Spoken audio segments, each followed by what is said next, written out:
In this video, I would like to show you how you can remove the Powered by Shopify message, which you will see on the footer section of pretty much most basic Shopify stores, and how you can remove it or change it up.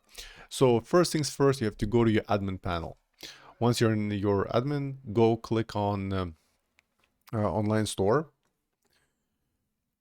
Once it loads up, look for your theme and click on the action section here and find edit languages.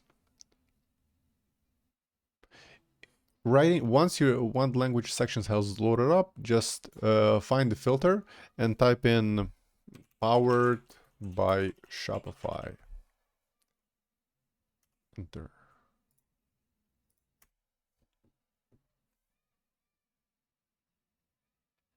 Here we go.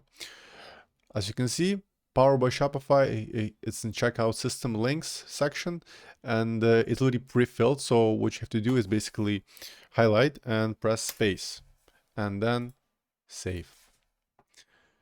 Now let's go back to website, click refresh.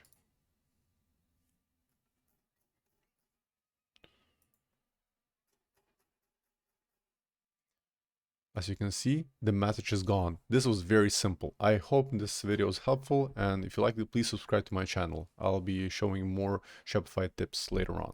Thanks.